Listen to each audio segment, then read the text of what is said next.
comments, basa tayo ng mga mean comments Ngayon kami naman, tayong lahat. Sige. I'm vulnerable right now. Subukan natin. Wala ako talaga yung una. Thea, ngayon kami naman magbabasa ng mean comments. Okay, sige. I'll go. Wala na? Ito for Ako Thea. talaga magbabasa? Yeah. Yeah. Ito, this was from, SOTF post about our first win nung first episode. Sige, sabihin ko na yung pangalan mo since kinoment mo naman to with your name eh. Sabi ni Raho San Juan, hindi magaling sa pagkanta, pati din sa pagsayaw. Bagay na kapartner mo talaga si JM, kaya kayo nanalo doon. Wow, ano masabi mo? Okay. Tinanggap.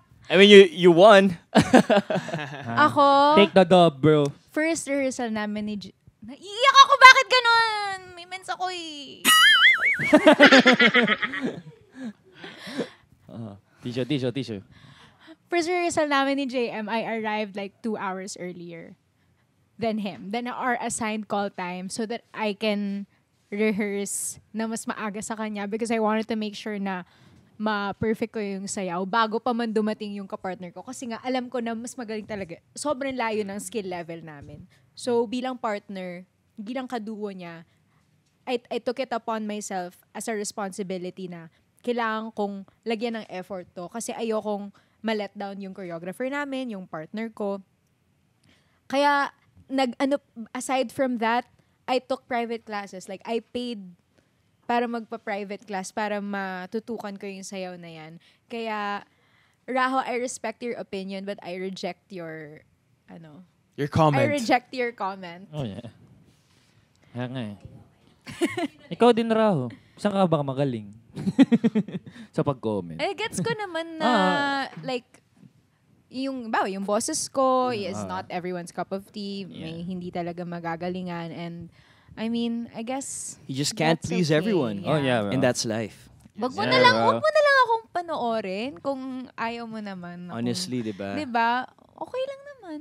Para peace of mind, Raho. Yes. Swipe ka na lang Oo. or ignore it na lang. Pero ako din naman, like, aminado ako na yung madami pa akong kailangan i-improve as do all of us, di ba? Lahat Sa naman craft tayo natin, ganun. parang habang buhay naman talaga na dapat nag-i-improve ka. But I think you should be commended at the fact that how you're so passionate about your craft because that takes one to do. I mean, going earlier to practice. I mean, you take in criticism, but you don't take in hate. And we have to applaud you for being very open, as in, open to the comments. But totoo yung sinabi mo na you won't accept that because you know you're putting in your efforts, your blood, sweat, and tears. Kaya, Thea! Good job, Thea. Thank you, pare. Ikaw ang panalo dito. Raho, Extra effort, guys. magaling si JM pero magaling din ako. Panis! Oh! Raho, Papapanis! kung nakita mo yung mga galos ng paa niya nun, grabe. Oo nga. Dugo at pawis yun. Promise. Sige, ako naman. Bash ko naman yung sarili ko. Ito. Short but sweet yung pambabash kayo. Oo, actually dalawa yan. Sasabihin ko rin yung kanina.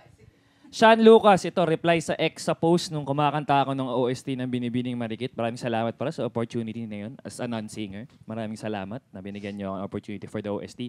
Sabi ni Elonia Moskva, malansa. Yes, short and A sweet. man of few Man of few words. Sabi rin nung isa kanina, 2 out of 10. Grabe yung bashing sa akin, no? Precise. Ganun lang, Ano kayang criteria nun, no? Kaya nga eh. Ayun, from Precious J.G. Sareñas, 2 out of 10. Taray. Okay, One friend. week ago lang, oh. Teacher, bro. Post ng Maka Boys. Mga boys sa GMA Gala, 2 out of 10 daw Uy, ang ako. pogi mo kaya nung gala. Legit to, ah. Kaya nga, nag-improve na ako. 1 out of 10 yung sabi niya for una eh. So, nung gala, ginawa niyang 2. Kaya, maraming salamat sa'yo, Precious, ha? Hindi, sabi ko lang dyan is, di rin ako everyone's cup of tea, ganun. Tsaka aminado naman ako na di ako yung pinaka-poging tao sa buong mundo, sa balat ng lupa, ganun. Pero tinatry ko lang yung best ko na magmukhang presentable kasi kung malansa na yun para sa'yo, Elonia, pag hindi ako nag-try, naku, mas malansa pa. Diba? Kaya, ayun, maraming salamat na tiningnan nyo. At naka 2 out of 10 ako sa'yo instead of 1. Pamoy nga, Sean. Ha? Pamoy nga. Yun. Ay, Oh my Kaya, God. bango kaya. Ang bango. Preskong to. Yung pabango mo, bro, tuna. Ayun. 7 dwarfs. Ayun. Ito naman Ako naman. Kay Bronze. Kay Borondoy. Comment from Reddit post about PBB. Ay, walang pangalan. Ano ba yan? Siyang Potato. Sorry kung judgmental ako, pakinggan, pero I find Vince cringy. Parang feeling pogi yung vibe niya, ganun. Pogi ka naman Kaya talaga nga, eh. okay lang i-feel Saan niya. ang gagawin kasi natin pogi dun? talaga siya. Sige ngayon, feeling pangit na nga ako. Mag-feeling pangit na ako ngayon. Pero kasi ano din, like ako, isa din yung sa wino-work on ko, yung confidence. Kasi ako, aminado din naman talaga ako na parang... Napogi ka? Hindi. Na medyo mahina yung confidence ko sa mga bagay-bagay. Like, siguro nung time na yun, nung nagmukha lang na feeling pogi ako. Pero gusto ko lang minsan talaga i-up yung sarili ko na mas maging confident, ganyan. Siguro baka nagka-misinterpretation lang yun. Pre, alam mo, mas cringy kung yung tao objectively attractive. Tapos inaano niya na, hindi, pangit ko nga. Parang sarap sa Ano ba? pangin. Take me. Alam mo sa sarili mo na maganda ka, na pogi ka, huwag kang umano, mas cringe pa yun. Ay, ikaw pala may kasalanan eh. Ay, kaya potato. Ay. Tapos pag hindi naman confident, walang dating. Oo nga. Ewan ko na. Hindi ko na alam kung anong gagawin ko sa life. Saan na ba kami lulugar? Ano ba gusto nyo? Oh, yung bago niyang post sa TikTok, yung nakawig siya, yun? Yun ba yung gusto mo? Ng potato? Ha? Okay. Ay, mahaba. Mahaba yung kay Michael? Linabanan ako. Badi. Nag-effort siya dito. May ano siya Paragraph, dito, minimum bro. word count. Okay. Si Krispy Kreme, 91. Krispy Kreme. Krispy Kreme ka, nagpapahamak sa iba, galawan ng isang manipulative person. Tapos pag nalagay sa hot seat, magre-reason out ala gaslighter. Tapos mga fans na nadala sa kanya kasi hindi siya victim eh. Fans hate those pa-victim. Same with politics. Kung sino yung perpetrator, siya ang pinapakinggan. Loh, Pinapanigan. pinapanigan.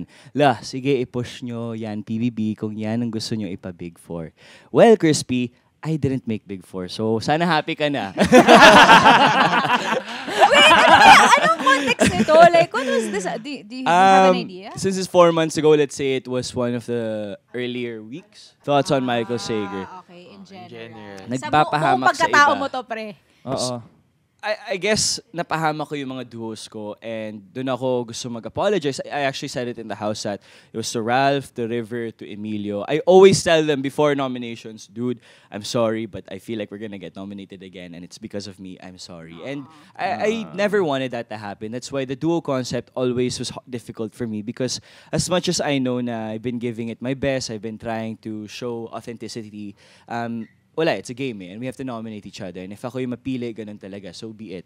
You know, for me kasi, to call me a gaslighter or manipulative, it just depends on how you see the context. But I personally believe that I move by heart, I move by the truth. And if talagang manipulator ako or gaslighter, makikita nyo yun because the truth always prevails. And siguro, having like I'm only in this industry for 3 years. I've only been on this earth for 22 years. Ang dami ko pang lessons na dapat matutunan. Ang dami ko pang dapat ayusin sa buhay ko. And every mistake I make is a lesson that I have to learn from. I'm not perfect. None of us are perfect. Neither are you. And I think it's just a good message na when we make those mistakes, when we feel like nagkamali tayo, i-accept natin yung feeling na yan. But we shouldn't parang stay there, stay na negative tayo. We could just learn from it and be better. And I believe inside the house, I was there to really show the people na and the housemates that I'm trying to be better. I'm trying to make myself more acceptable siguro in a sense. And I appreciate the comment like this na sinasabi niyong pa-victim ako. Honestly, as much as I didn't want to be the victim, I have feelings rin. And we're all in a business of show, most especially PBB. Your whole life is there, right? You guys saw everything. And I appreciate that you guys were really giving me opinions because from this, I can learn from this pa. And baka it's a good sign for me to take a step back and see where pa I can improve. So, Krispy Kreme, 91, thank you. Pero feeling ko si Crispy ka rin, masyado lang siya nag-iisip eh, no? Masyado nilalagyan ng meaning yung mga nangyayari eh, no? Manipulative, ang dami nangyayari. Parang, masyado lang siya na-hook sa PBB. oo, parang masyado nag-iisipan pare. I think yun ang na-notice ko. Very passionate ang mga viewers. Which is Yeah. good and bad. Oh, yeah. Because if you are on their side, good. If you're on the other side, you could also see the other side of them. But ganun talaga eh. I mean, we have to accept the both sides, and I think that's what makes showbiz. Oh, yeah. Totoo. Oo. Pero kayo, baka may naalala pa kayong mga hate comments na Ha? baka gusto niyo i-share, ganyan. Kasi ako may naalala ako eh. Ano Sige, ano naalala yung sa'yo mo? pare? Yung wala daw ambag sa thesis. Alam mo nga, hindi pa nga nagsa-start ata masyado yung journey mo nun. Parang first day mo pa lang Oh, first yata. day mo pa lang. Lumabas na yun. eh. Bro, yung mga thesis mates ko, Oo. tinanong ko, sino kaya yung nag-post nun? Ganun. Tapos nalaman nila kung sino. Hindi ko naman siya, really? hindi naman namin siya thesis mate. Tapos parang sabi ko, ba't kaya niya pinost yun? Tapos parang, nalaman mo pala. parang sabi ng mga thesis mates ko na parang, baka ano lang talaga, like, gusto ko lang talaga niya siraan. Ganun. Dang. Pero, hindi totoo yun, guys. Dinilit, di ba? Dinilit yung post. Yun yung hindi ko talaga makakalimutan kasi hindi totoo yun kasi nag-ambag ako sa thesis, pare. Na alam niyo yun! Nasa Love Is ako nun! I remember yung time na parang nag-call tayo, Oo. tapos nasa car kayo, tapos nagre-review ka. Oh. Oh, legit Ano? yun. First hand Ano, account ano, yun. Totoo talaga ito. Yung ba Hindi niya nag-thesis defense ka, naka-blazer sa taas, boxer sa baba. Kasi zoom lang eh, zoom eh. Ganun, no, boxer dito, naka-blazer. Pero isa sa mga hindi ko makakalimutan. Kayo, may naalala ba kayo? Or ayaw niyo nang balikan? Sa akin, puro mga ganun lang eh. Parang ganun. Balansa, tuwa. Actually, itong nagawa namin to sa bahay ni Kuya, yung task na may frame kami, tapos kailangan namin isulat yung biggest hate comment that we received. And yun yung time na yun na parang kami nag-iyakan. But at the same time, doon namin na-explain yung side namin. And feeling ko as artists, it's good for all of them to know rin. And since we're all starting naman, we're all rookies in the industry, parang we're all trying to be better. And we have to start somewhere. Kumaga, if we're not the best at whatever we may be doing, just like Thea, she's very dedicated and she's only here to get better. Just like Sean, just like Vincent, just like me na as much as you guys are bashing and stuff like that, we really are trying our best. And wala eh, we will push through it because it's for our dreams and goals. And I hope you guys rin push for your dreams and goals. And if there are any obstacles or hurdles na hindi man basher kung ano man yan, kayanin nyo rin. And I hope you guys continue to spread love kasi yun ang mas mahalaga sa mundo ng hate. Di kami santo, guys. Wala Ako wala akong maalala na masyado na specific. But it's always something along the lines of what was what I read earlier na bawa sa Queendom na parang ako yung pinaka hindi belong doon or sa yun sa SOT. Actually sa SOTF talaga hindi ako nagbabasa at all kasi